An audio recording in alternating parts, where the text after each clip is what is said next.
आम्ही गेलतो मॉलमध्ये थोडंसं सामान आणत होते. येता-येता दूध पण घेऊन आलो आणि आता जवळपास एक 4:30 पावणे 5 वाजत आल्या होत्या. कधी जास्त करून छान असतोच आमच्यात. पण आता येताना मॉलमध्ये गेलतो आणि मॉलमध्ये एक वस्तू घ्यायची असली ना, तर आपण 10 वस्तू घेऊन येतो. तर तसंच झालं. जायचं होतं फक्त एकच वस्तू आणायला आणि आम्ही पिशवी भरून सामान घेऊन आलो. त्याच्याबरोबरच येताना पार्ले गोल्ड पण आणला. आता चहा बिस्किट खायचं होतं. त्यामुळे मग एका साईडला मी चहा ठेवला, दूध गरम करायला ठेवलं आणि जे काही सामान आणलं होतं, तर ते सामान मी बाहेर काढून ठेवते. तर आणि इथं लोणचं पण आणलं होतं आणि खरं सांगायचं झालं तर ह्या बडीशेपसाठी आम्ही गेलो होतो आणि त्याच्यासाठी एवढं सगळं सामान घेऊन आलो.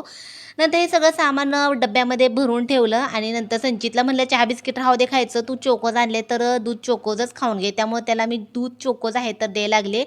दूध तर ऑलरेडी गरम झालं होतं. दूध खूपच गरम झालं होतं. नंतर त्याला दूध चोकोज खायला संचितला दिलं. नंतर इथं आमच्या दोघांसाठी केला होता चहा. चला तुम्ही या पटकन चहा बिस्किट खायला आणि ही बिस्किट पुडा फोडायची ही टेक्निक तुम्हाला माहिती आहे का? नक्की सांगा आणि मिनी ब्लॉग कसा वाटला ते पण सांगा. बाय.